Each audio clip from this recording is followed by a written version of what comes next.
Thibaut Houssin a seulement 27 ans. Comme de nombreux producteurs du Cotentin, c'est avec inquiétude qu'il a appris hier que le lait qu'il produit ne sera plus vendu en Chine. Moi, je suis installé depuis 2 mois, c'est tout récent. J'ai emprunté quand même 110 000 € pour toute l'installation. J'ai des crédits à rembourser. Vous comptiez sur cette usine? Ah bah oui, oui. Cette usine, c'est celle de Méotis. 1 an seulement après son inauguration, ce site industriel ultramoderne est déjà à l'arrêt.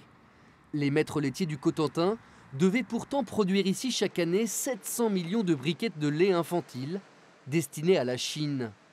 Un contrat en or, rompu hier par l'entreprise chinoise Sinutra, qui serait en grande difficulté financière.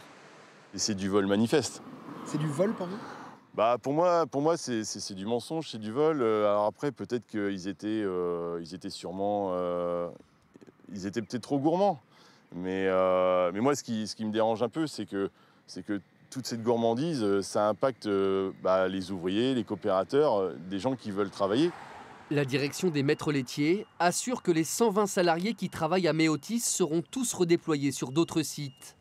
Et surtout, que les 830 producteurs qui vendent leur lait à l'usine ne subiront pas de pertes financières, même si le contrat chinois devait permettre d'écouler 80 millions de litres par an. C'est un coût au moral pour les producteurs, pour les salariés, pour la direction, bien entendu.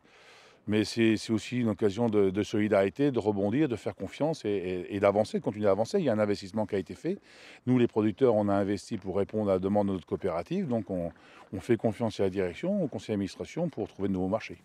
La direction des maîtres laitiers du Cotentin, qui devrait porter l'affaire en justice, prospecterait vers l'Inde ou l'Afrique afin de vendre son lait.